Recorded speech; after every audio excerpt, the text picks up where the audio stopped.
हाँ, आप सभी का स्वागत है मेरे चैनल पर। आज की इस वीडियो में प्रेमानंद महाराज जी ने आपको बताया है कि सबसे अलग हो जाओ और बस अपने ऊपर ध्यान दो, सुखी रहोगे।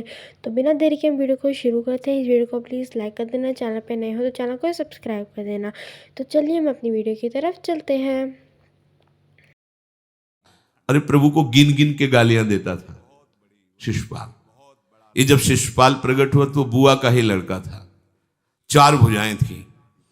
तो इसके जन्म उत्सव के समय फिर श्री कृष्ण बलराम जी भी गए हुए थे। तो आचार्य ने जन्म कुंडली उस समय बाची कि महावीर होगा, ऐसा ऐसा सब वर्णन करते रहे और कहा ये उन्हीं के हाथ से मारा जाएगा जिसकी गोद में डालने पर इसकी 2 भुजाएं हट जाएंगी। तो वहां जितने आए हुए थे रिश्ते नातेदार, समाज के श्रेष्ठ श्रेष्ठ जन, सबकी गोद में शिशुपाल को, और जे भी भगवान श्री कृष्ण की गोद में डाले 2 भुजाएं गिर गई।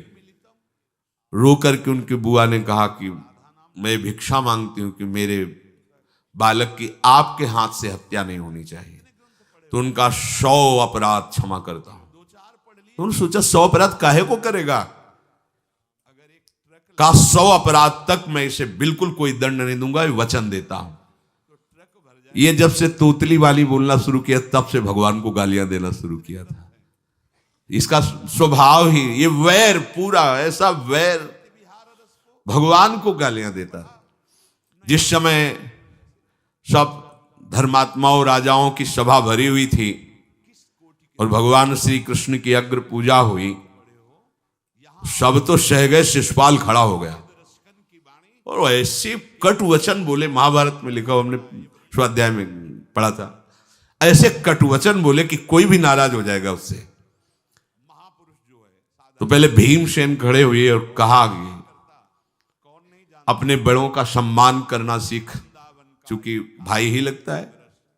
जैसे कुंती बुआ, ऐसे भगवान की वो बुआ का दूसरा है ये लड़का। सम्मान करना सीख, अगर तू ऐसे ही बोलता रहा तो यही मैं तेरा गला काट दूंगा। ऐसे कहा, बैठ जा ब्रिकोदर, बहुत खाने वाला, तू क्या मेरे से लड़ेगा। भगवान ने भी इशारा कर दिया। जब देखा कि ये बोलता ही चला, भीष्म जी खड़े हुए और भीष्म जी ने कहा, मैं श्री कृष्ण के चरण आसक्ति चित्त वाला हूं, अगर अब एक भी शब्द यहां बोला इसने तो मैं किसी की नहीं सुनूंगा, इसको नष्ट कर दूंगा। और दोनों सभाओं के सर पर पैर रखता हूं, जो श्री कृष्ण का विरोध करे उसके लिए मैं पर्याप्त हूं। भगवान ने कहा, चुप रहो, चुप रहो, शांत रहो, सबको बैठा ला। वो गिनती शुरू किए थे, 98, 99 का शिशुपाल सावधान, जो तुम्हारी माता को वचन दिया था बस एक शब्द रह गया है, आगे मुझे दोषी कोई न ठहराए। 100 तक क्षमा करने की बात कही थी। जे ही, वो तो रुकने वाला थोड़ी था, जे ही आगे बोला सुदर्शन जी के द्वारा उसका वो परम उद्धार हुआ जो बड़े बड़े ऋषि मुनियों के लिए बड़ा दुर्लभ पद कहा गया है।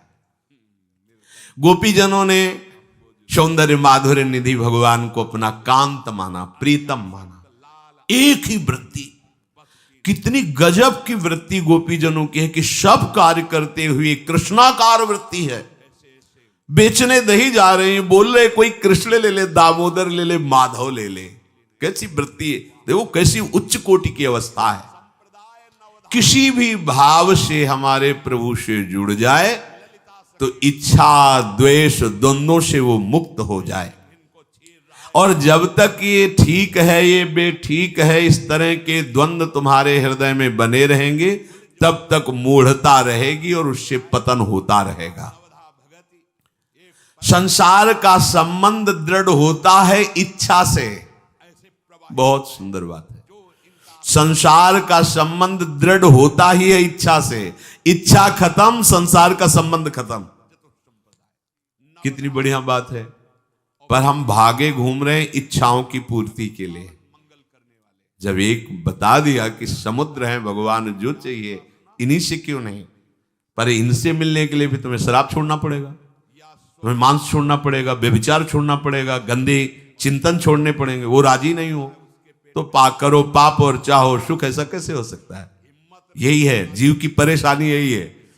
वो ये चाहते हैं कि हे संत महात्मा, हे भगवंत, हमको छूट दो, हम खूब गंदे आचरण करें और आप हमसे सेव संतरा रुपया पैसा ले लो और आप ऐसा आशीर्वाद दो कि हमारी उन्नति होती रहे, दुख न मिले, हमें सुख ही मिलता है। कभी स्वप्न में भी नहीं हो सकता।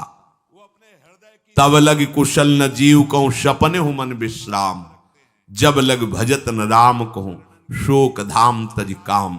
ये दुखों का खजाना काम अर्थात इच्छा, इसका त्याग करके भगवान की शरण में होकर जब तक नाम जप नहीं करोगे, स्वप्न में भी तुम्हें विश्राम नहीं मिलेगा।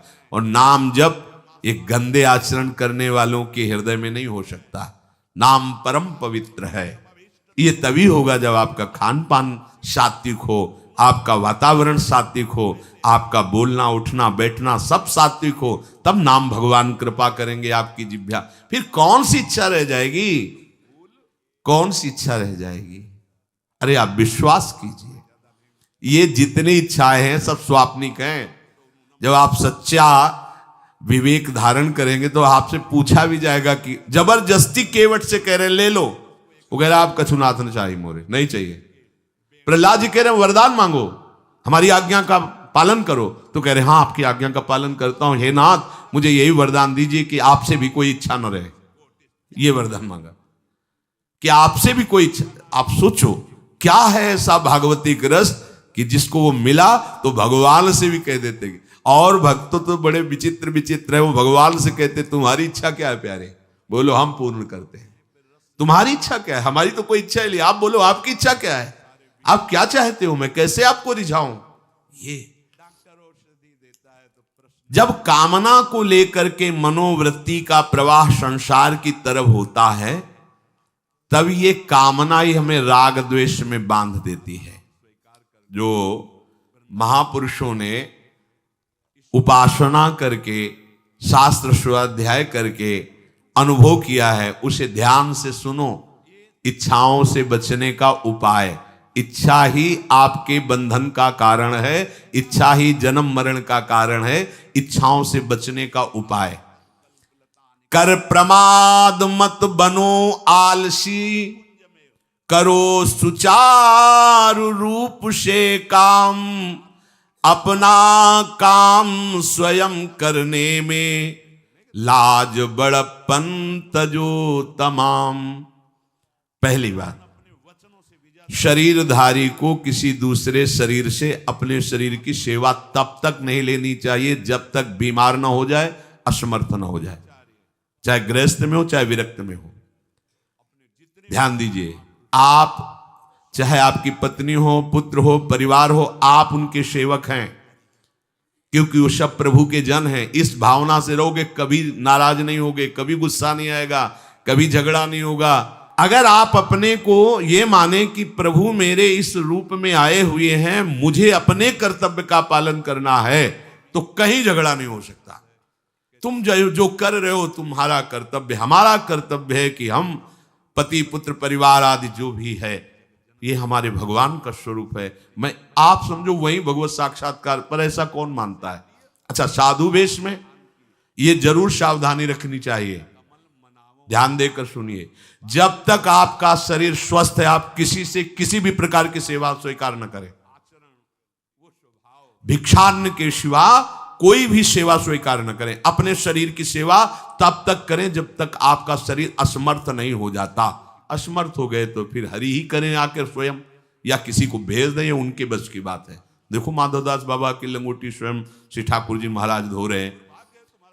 तब तक हमने अपने बड़े संतों को देखा है, बिल्कुल किसी भी तरह की कोई सेवा नहीं स्वीकार करते।